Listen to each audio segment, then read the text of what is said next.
दिया बले अगम का, बिन बाती बिन तेल। सरल सा दिखने वाला सूत्र, अति कठिन।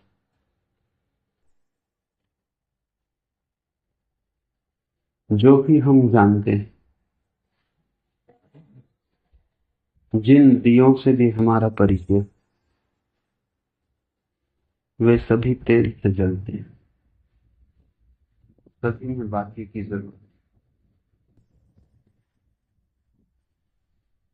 अकारण हमारी जानकारी में कुछ भी नहीं। आग जलेगी तो ईंधन होगा, आदमी चलेगा तो भोजन जरूरी है। भोजन ईंधन।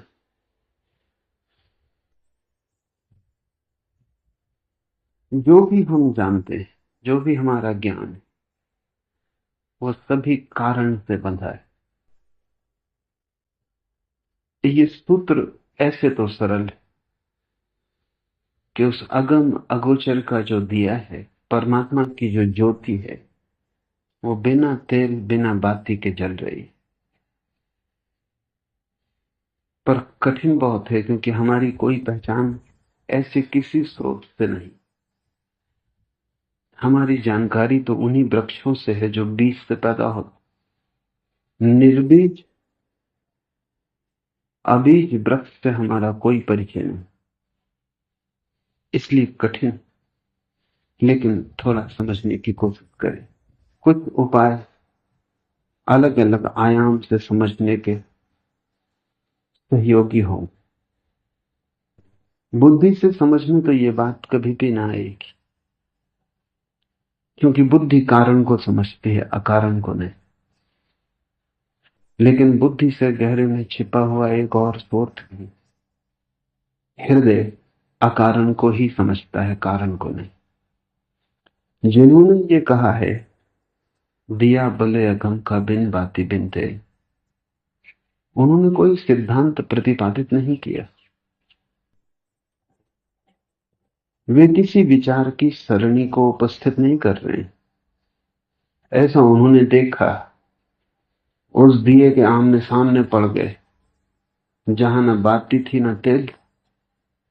ऐसा उन्होंने अनुभव किया, ऐसा उन्होंने जाना। और ये दिया अगर अलग होता जानने वाले से, तो शायद भूल चूक भी हो जाती, शायद तेल छिपा हो, शायद बाती इस ढंग से बनी हो कि दिखाई ना पड़ती। लेकिन जिन्होंने जाना, उन्होंने जाना कि वे स्वयं ही वह दिया। उन्होंने अपने भीतर ही उस ज्योति को जलते देखा। भूल चूक कोई गुंजाइश न थी। उन्होंने स्वयं को ही पाया कि अकारण है। जीवन का न कोई उद्गम न कोई अंत, न जीवन का कोई स्रोत, न कोई समाप्ति, न तो जीवन का कोई प्रारंभ और न कोई पूर्णा होती। बस जीवन चलता ही चला जाता। ऐसी जिनकी प्रतीति हुई, उन्होंने ये सूत्र दिया है। ये सूत्र सार है बाइबल, कुरान, उपनिषद सभी का, क्योंकि वे सभी इसी दिए की बात कर रहे हैं। पहली बात, जिस जगत को हम जानते हैं, विज्ञान जिस जगत को पहचानता है, तर्क और बुद्धि जिसकी खोज करती है, उस जगत में भी थोड़ा गहरे उतरने पर पता चलता है कि वहां भी दिया बिना बाती और बिना तेल का ही चल रहा है। वैज्ञानिक कहते हैं, कैसे हुआ प्रारंभ इस जगत का कुछ कहा नहीं जा सकता, और कैसे इसका अंत होगा ये सोचना भी असंभव है। क्योंकि जो है वो कैसे मिटेगा। एक रेत का छोटा सा कण भी नष्ट नहीं किया जा सकता। हम पीस सकते, हम जला सकते, लेकिन राख बचेगी। बिल्कुल समाप्त करना असंभव है।